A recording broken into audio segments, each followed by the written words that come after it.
Welcome, everyone. I'm Laura DeFranco, the CEO of Brave Healer Productions, where we have a mission to wake the world up to what's possible. And here today to help me with that mission are some of the most amazing authors of a new book we have coming out called Wealth Codes: Sacred Strategies for Abundance.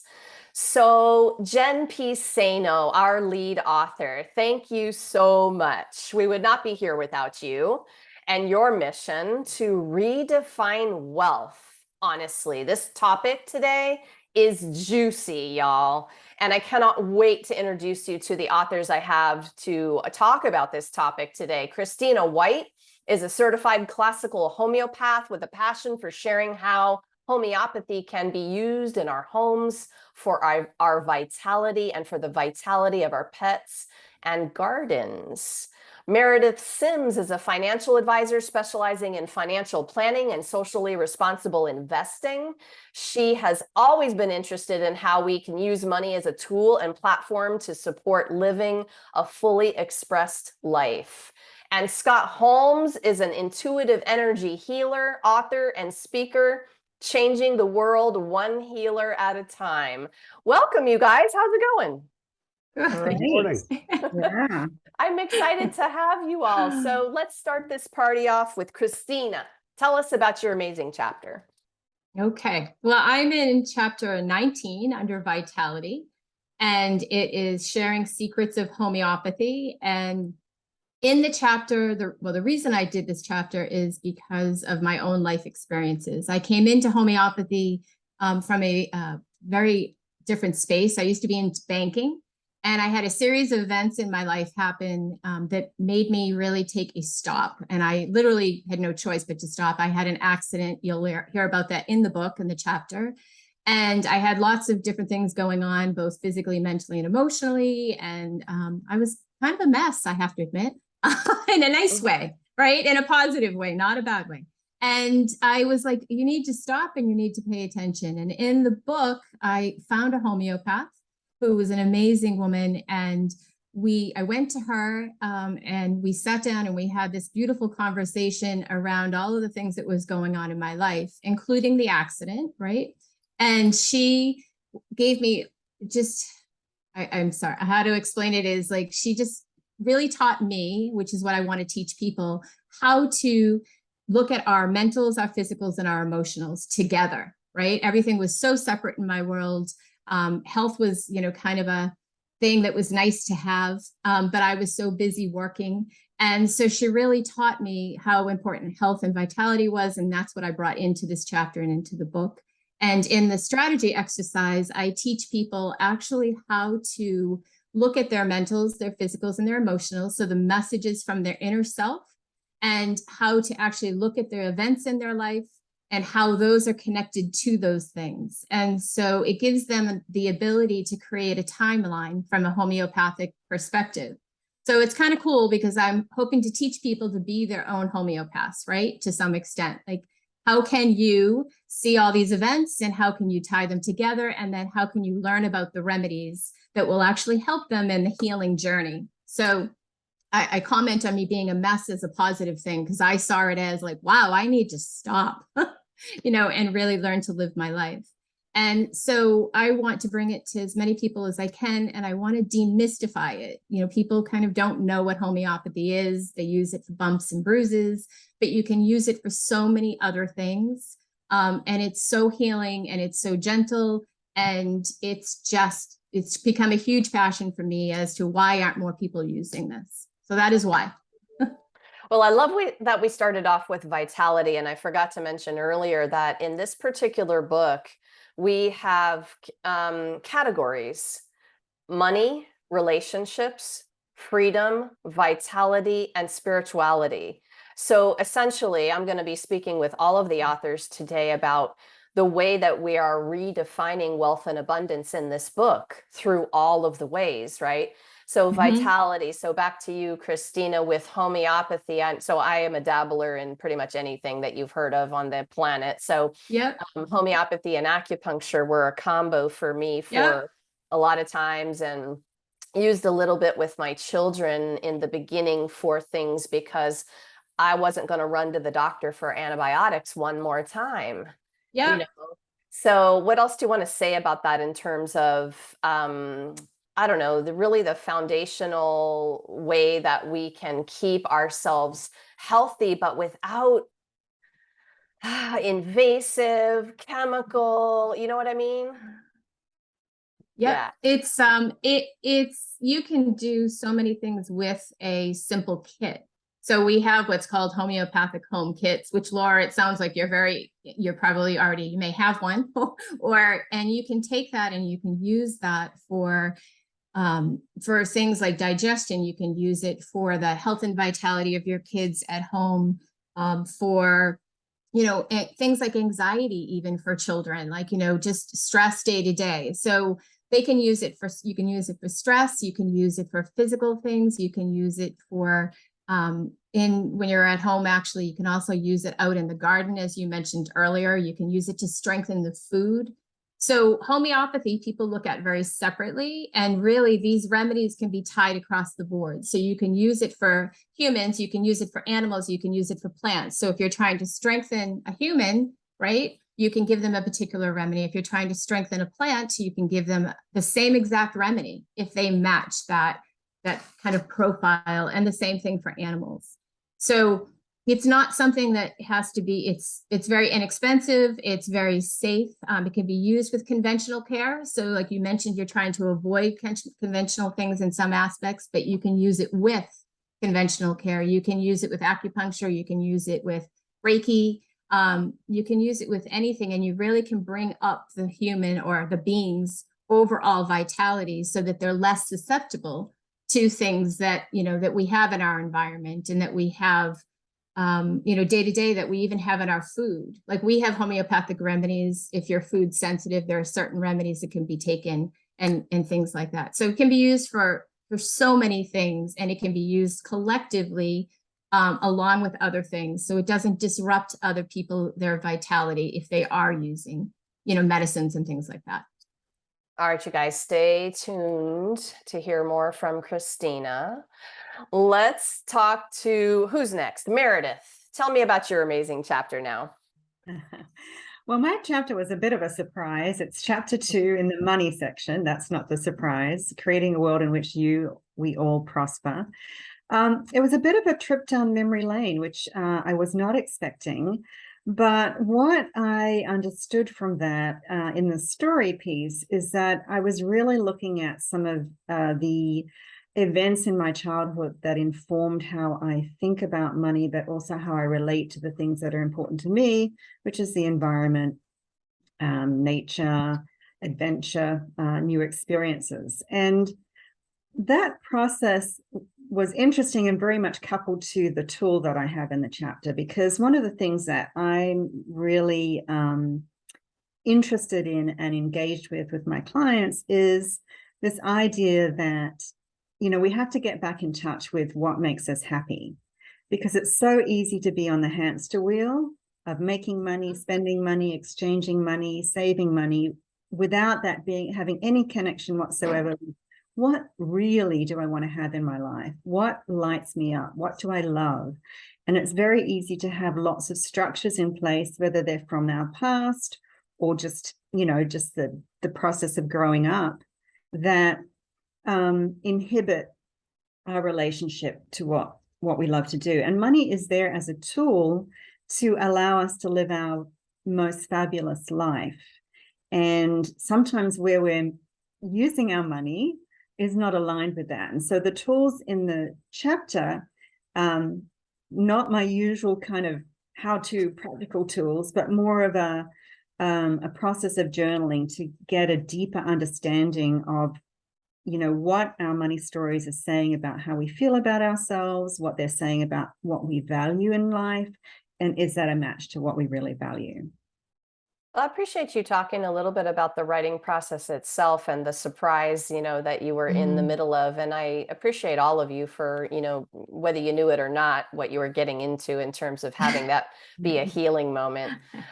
So thanks for mentioning that. It has been for many, many authors, they realize, wow, okay, there was a shift here just writing my story down. But You mentioned those beautiful tools and especially the journaling piece as a way to uncover the things that are in your way, the obstacles, the blocks. We hear that word a lot when it comes to money. And I know that I've done a lot of that journaling kind of work and how powerful it was. Meredith, you can have aha moments where you've written something down and you look at it and you're like, whoa, do I believe that? Tell me more about that process. Well, like you, I journal a lot, but I have been very resistant to writing in the past. And so I think it helps to have very specific and targeted questions, because a lot of people, when they sit down to write, feel blocked and they really have no idea what to write, and it's not useful. So asking questions is a key to uncovering those insights, as you'll probably realize yourself as a journaler. And I've read some of your journaling exercises, which are always very helpful as well. So and I went through this process myself. I always do that because I want to make sure, is this making a difference? What can I learn from this? And it was just really fascinating to me how it brought up some past mistakes of mine. And, you know, like I had made plenty. And in bringing up those mistakes, I really could see very clearly what I told myself about myself and money, and what that meant about my relationship with myself. And in answering the questions, I had already done a lot of work around values and what really makes me happy and whether my money aligns with that or not. But some of the ahas I got out of this process was that my relationship with money, particularly in the past, and when I look at all the mistakes I made, was very sloppy. Now, that's not a word that would immediately come to mind when you're talking about issues with money, right? But that was the perfect word to describe my relationship and how those mistakes were as a result of that sloppiness and, you know, losses of money or lending money to the wrong people, just not paying attention. So that was very interesting. And the specific questions I ask are really there to help others get additional insights about their money relationship. Awesome. And those insights can be huge. Thank you, Meredith. All right, you guys, stay tuned for more from Meredith in a minute or two. Scott, thanks for being back in this book, and congrats on the publication of Find Your Voice, Save Your Life 4, the Transcendent Men book. I appreciate you being here, being a man and being in this book particularly. And I want to hear about your amazing chapter for Wealth Codes. Thank you very much. This is the third time that we've worked together, and each time I find out more about myself in relating the stories, much like Meredith. I'm sure much like Christina, you learn so much. Mine is chapter 12, Transcending the Pain of Loss, One Gratitude at a Time. And I was at a point in my life where I was told to go to Al-Anon. Al-Anon? What? They said, you need to go for support. So I walk into the first meeting and they're talking about gratitude. And they said, name 3 things you're grateful for. And at that point in my life, I could not think of a one. It shocked me to my core. And so it started the process of trying to find out who I was, what I was grateful for, and how the process of being grateful, going to bed every night and being thankful for the day, being thankful that my children were healthy, that my wife was there, that we had a house, that even the simplest of things, that I was able to get out of bed in the morning, and I wake up in the morning and thank my higher power for having the ability to have another day. And we talk about what's abundance. When everybody has, much like Transcendent Men, when we did that, everybody had a different definition of it. What is abundance? Everybody looks at it differently from their perspective. If you don't have shoes, abundance is having 2 pairs of shoes. If you're living on the streets, having a safe place to sleep is abundance. It's all a matter of perspective. So in doing this process, I realized how important gratitude was. When I lost my wife, when I lost my daughter, to be able to wake up in the morning and be grateful for that next day. no matter how painful that was, or no matter the emotions I had to go through, to be able to do that and heal that way. And I find that the people that are in their best selves, those people that have come into their best selves, are grateful more so than anybody else. They don't necessarily need more, they don't want more. You get to a certain point and you want to give back. You want to be able to, you're grateful for the life you have, and you want to be able to pass that along to other people. In the healing exercise, it's about grounding. It's about being present. And I find that with all the authors here and in the books that we've worked with, Laura, that presence, that process of writing and understanding and the aha moments, they come out. The writing process, it's not for everybody. You have to be ready for it. I've often said that the scariest people I had reading my book was my family. They know me best. It's not the million other people that may read it somehow, same way, but it was my family. Yes. Because they don't see the same things, or I didn't express to them what I was going through, and they were shocked. I had cousins that I was very close to, that when they read my stories, they came in to apologize. They said, I didn't realize. And so that's that work. This is the third book that I've worked with Laura. The experiences have changed my entire life, how I see my life, how I see my work.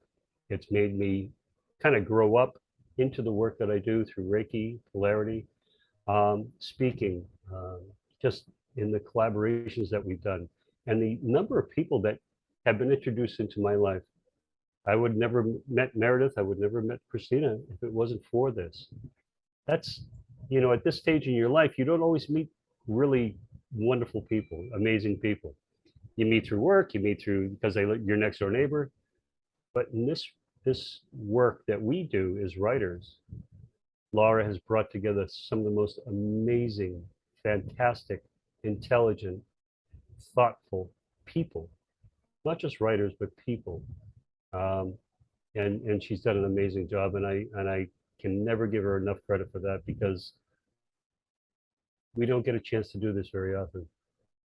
And this is really wonderful. Thank you so much, Scott. Thank you for those kind words. I pinch myself every morning that I get to play in the sandbox with you all. It is an honor. And speaking of gratitude, every single day I live in that energy, and it is badass, and thanks for the topic of the gratitude. It is foundational for abundance. We had a little chat in the interview before you all about this, and Natasha was saying that abundance is about gratitude. Money is about self-worth. And I thought that was really, really interesting. And we'll chat a little bit about that. And maybe it's going to tie into your answers for this next question. But first, I just want to give you three my gratitude. Thank you so much for not just for saying yes to the project, but for stepping up and being willing to take that challenge of that vulnerable, real story about who you are and why you are here, writing a chapter in a book about a topic, and sharing what you share. That is not for everybody, as Scott said, and it takes something to say yes, but then it takes something else to actually stick with it to the end. And then it takes another thing in you to be okay after we hit publish and you're like, oh my goodness, now the million people are reading. But Scott, the family, I get what you said about that. And, I have likened this to being in my poetry world, where I stand on the stage and I'm doing some spoken word, and I get on the stage with the microphone and there's the audience in front of me. And if somebody that I know came that night, it's worse. But if the audience is strangers to me, I'm like, Dad, I'm going to do my thing. I don't know them. So it's interesting, because I think it's the same for the writing. Okay, Meredith, I want to start with you for this next question. And So when we think about wealth and abundance, a lot of people immediately think money, but wealth is so much more than about money. Tell me why it's so important to redefine this for people. That's a great question. I think that, I mean, stepping back, I don't remember the exact definition, but definitely the origins of that word are from a much broader expression of wealth, which, of well-being, of health. And, money impacts our well-being so tremendously. And so stepping back and redefining what wealth is for ourselves creates a little space, I think, to, just be with what is, and also to look and see what is wanted. People ask me all the time, do you do it this way? Do you do it that way? And I meet with clients who are afraid of their future, but it's because they're looking at, first of all, they're looking at their past and what that meant. And I'm sorry if I'm going off on a tangent, but I think I'll circle back around. And they don't realize that they get to create what happens next. And what happens next is their choice, and that choice does not have to be governed by what their family says, what society says, what the rules say, what the standard financial rules say, what their expectations might have been from past experiences. And so my view is that wealth has to be expanded, including the money, but like happiness. So you can have a lot of money and be very unhappy and unfulfilled. You can have a very little money, sort of what Scott was alluding to, and be happy and fulfilled. So it's not just about the money, because if that's all we focus on, then we do not have wealth in our lives. And that's why that definition has to be expanded, which is really the fabulous kind of basis for this book. Awesome, Meredith. Thank you. I think the topic of the conditioning has come up in almost pretty much every single interview. And so those definitions were conditioned into us. We learned what it meant from everyone else besides ourselves. And eventually, I think we come around to defining it for ourselves when we realize we have everything that everyone said we should have to be happy, but we're not happy yet, and then what? Scott, what do you want to add to this? Why is it important to redefine this for people? What is abundance? Just read a piece from the founder of Apple before he passed, and it was saying that I've been very rich, but I've been very poor, and he was lonely. He said you can hire a driver, but you can't hire somebody to die for you. I went 3 weeks ago. I went to brought my 2 grandchildren. We went skydiving. Not literally jumping out of a plane, but the tube and the wind tunnel. And it was me and, of course, 10 kids that were going through this. So my granddaughter got down and said, "Can I jump out of an airplane?" She's 13. I said, "Sure." We looked it up. She couldn't be 18. How about doing something else? So we're going zip lining. It's a mile-long zip line. It's the longest one in the United States, and it's 3 hours away. So we're going to do that. I'm creating those memories with them.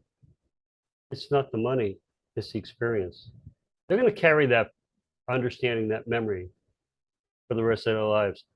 I buy them a shirt, goes in the closet, gets worn twice. Okay. I buy them experiences. And I think this is the difference, is how you view money. What does money give you? Money gives you the opportunity to do things. But we put our priority in different things. I travel, I experience, because for years there was scarcity. I was so afraid of where the next dollar was coming from. I worked 20 hours a day sometimes in order to make things meet. And I got to the point where when I stopped worrying about that and allowed things into my life, and was grateful for what I had, received more, manifesting. I'm sure you've heard the term, and it's come up many, many times in all of these, but just understanding yourself allows you to get what you need. And much like everything else that we do, it comes easier. We don't have to work quite so hard for it because we've set ourselves up to be able to accept it.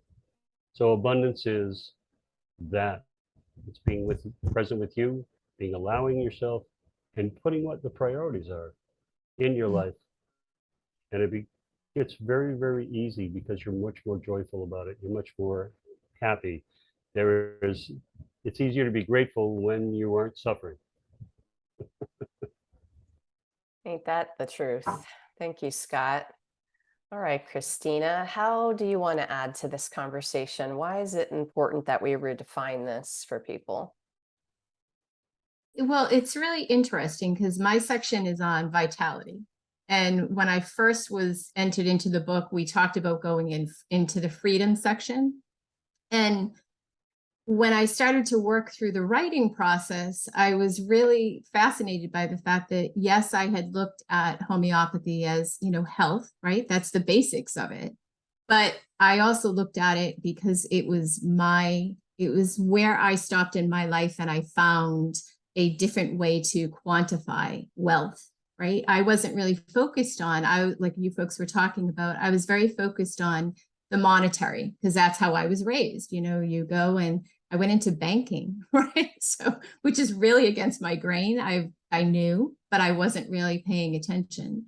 And so with homeopathy, I really, really, truly found like my vitality, but beyond just my health. And I found my wealth by recognizing the importance of, stopping and taking care of yourself in all ways. And like Scott was mentioning, enjoying moments, with people where I was like, well, I'll get to that. And I loved my friends and family, but I was so busy. I was so busy in what we in society think is, in a lot of cases, is wealth, which is the monetary. So I think it's fascinating, kind of homeopathy and all these other pieces, when we start to redefine, what's important and what is our vitality. And I loved being put in the vitality section. And it was a conversation between Jen and I. And I was like, okay, I'll do vitality. Yes, of course, homeopathy brings vitality. But I was like, wow, like when I was writing the chapter, then I was like, this is really how I found my vitality, my spirituality, like all of it, and stopped looking at wealth and all these other pieces as separate. So I'm eternally grateful to this group and to Jen, Laura, all of you guys, because it was a huge learning experience for me. And definitely uncomfortable. Like you guys were talking about the family piece. I'm still sitting on my hands a bit when I was putting out, and my section doesn't really even talk about my family, but I'm like, oh no, like, because you get known a particular way, and now you're unveiling, you're vulnerable and you're showing who you are. And it's like, okay, I haven't done that very well. I've always put that mask on, that we're taught to do. So I think it's pretty incredible to redefine all of these pieces for people. Yeah, it's important to, I think we've all done the mask thing. I think that's part of the conditioning. Thank you, Christina. So I have this next question for all of you, and I'm going to start this one off by just remembering to say that, and I haven't in a couple interviews, that I am also a part of this book with a chapter, and I don't often do that in these titles. And I love being in this book. I wanted to talk about creating a space in your physical home environment or office environment. And the subtitle of my chapter is Feng Shui Your Way to the Bank. And I'm in the money section. And I had some aha moments when I really got determined to create spaces that helped me take a deep breath in my home and in my office, the place that I was creating Brave Healer Productions and doing these collaborations and building the community. And I had taken some courses and done some things and read some books, and I just became instantly addicted to creating spaces that help you manifest. You know, there's that M word again, right? And it's fascinating. And I would have moments where I would do a task and then go to the mailbox and there'd be a check there. And I would do a task and I would go to my emails and realize that some big financial thing was settled. I mean, there, you know, you can't prove the connection, but I knew the connection. Like, oh, like, whoa, okay. So I took on my 2,000 square foot house and I'm like, all right, we're going room by room. We're going to go and I'm going to go underneath the beds and I'm going to go in the closets and I'm going to go in the attic and I'm going to see what is possible here for this space. You know, so essentially that's my 2 cents about the chapter, and I won't ruin the rest of it for you all, but there are also spaces for your money. There are your bank accounts. There are, you know, your accounts, your spreadsheets, your computers, your desk. And so when I really started to think about it, I got excited, and I hope you all will be excited too, just to read some of these ways you can look at your spaces and the connection to your money. But I've had a lot of people say to me, your money is about self-worth. And I'm like, oh crap. You know, like, okay, this is my lifelong journey with healing is the self-worth journey. I know it is for a lot of people. But that also got me excited because really just of what was possible. So this next question, Scott, I'm going to ask it to you first. What I am talking about is energy. Everything is energy, right? And that's that whole feng shui thing. It's the whole thing I'm talking about in my chapter about creating space to shift energy. So when we embrace this fact that everything is energy, we have to embrace a much more holistic approach to healing, including the healing that creates abundance and wealth. So for you, Scott, why holistic? Why is this important? Wow. Okay, so I move energy. It's how I heal. This is what I do. Everything I do is energy. When someone is in pain, I move energy and the pain abates. When they are emotionally upset, we move their energy and they become much more subtle. When we're talking about balance through your chakra system, side to side, male, female, whatever it is, to be able to do that, that's all energy. We can't see it, so we say, it's not real. Oh, very real. If you've ever dealt with the Reiki, I do polarity, I do theta. And in doing that, you're in somebody's energy field. When you walk into a room, I've always said that when you walk into a room and you have this weird feeling because you didn't realize somebody had just had an argument in there and they left all that resonant energy there. Everything we do is energy. So if you're balanced in all ways, abundance comes. Why? Because you're open to it. Allowing. One of the things that through healing in doing this work, if you allow it to go, it can go. I just help push it along. I just move some energy. My clients do the work. We all do that. We can do that for ourselves. We move that energy. And when we do that, we create the space for what we want to come in. We all carry around a lot of baggage, right? We talk about shadow work. We talk about however you want to paint the picture. But once we get rid of that, and we're not carrying around, and not so heavy, it's pretty amazing what kind of fills that space. And it's those things that we find joy in. And you know, the authors in this book, every one of them, you'll see a smile on their face 95% of the time. You know why? Because they've allowed space in their life for joy, for that abundance. When you have joy, you don't need anything else. All of life looks good. The topic of creating space is important. It does have to do with what I was saying in your physical space, your mental space. I love to say I write to feng shui my soul. I move stuff out, and then I create a space to channel or allow things to move to me. There's a place for them to move. And if you're cluttered in any way, physical, mental, emotional, right? There's no room. What's that quote about, if your hands are full, well, then you can't receive anything. You got to let go. You got to create a space to receive. I love that, Scott. Christina, how about you? So thinking about that idea, everything is energy, money, wealth, abundance. Why do we need this holistic approach? Why is this important?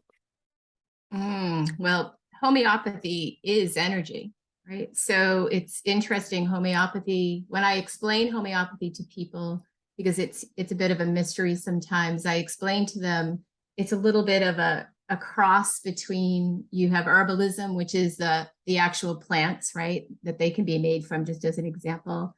And then it's funny, Scott, I actually usually mention Reiki, because people think of Reiki and they think of energy.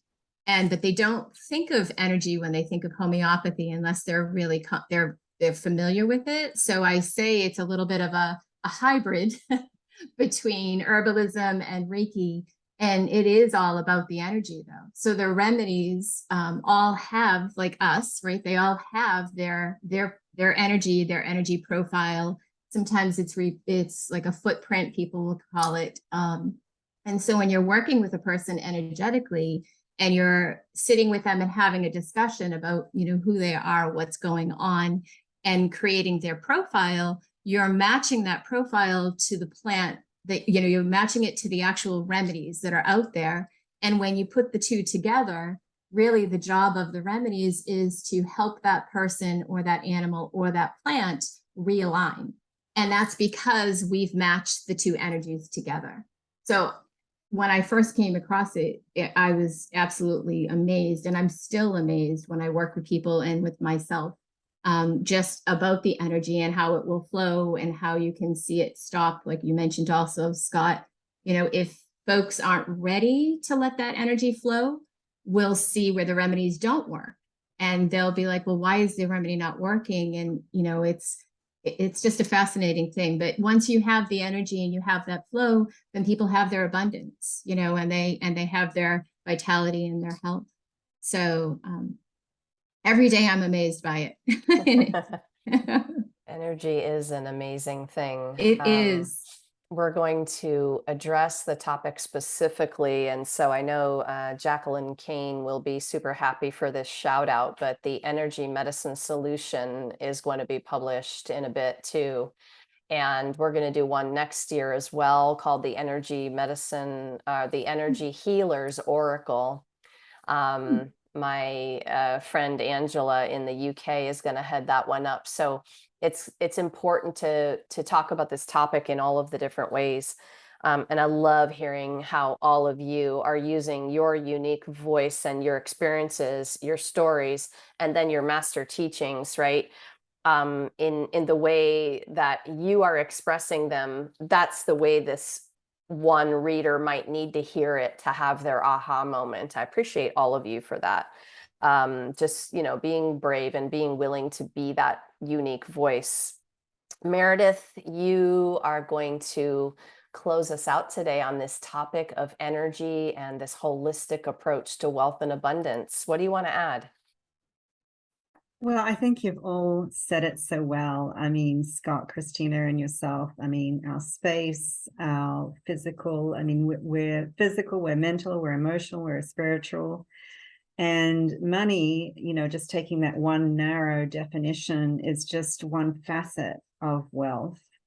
It can often be, and those other elements can often be a mirror for our relationship with money, that specific facet. But if we're not treating all of those different aspects of who we are, then it may be difficult to have true abundance, or it may be difficult to have true wealth in the broader expression of that we've been talking about. You might be able to generate the physical wealth but not have the vitality or the relationships or the energy or love your beautiful space. So that's why it's definitely a holistic journey to come to wealth and abundance, in my opinion. Yes, and just saying that in a way for our listeners today, it in that summary that Meredith so beautifully did just now, you have so much opportunity when you're not looking at all of the components. Just realize that one of those components could be a huge opportunity to make a shift.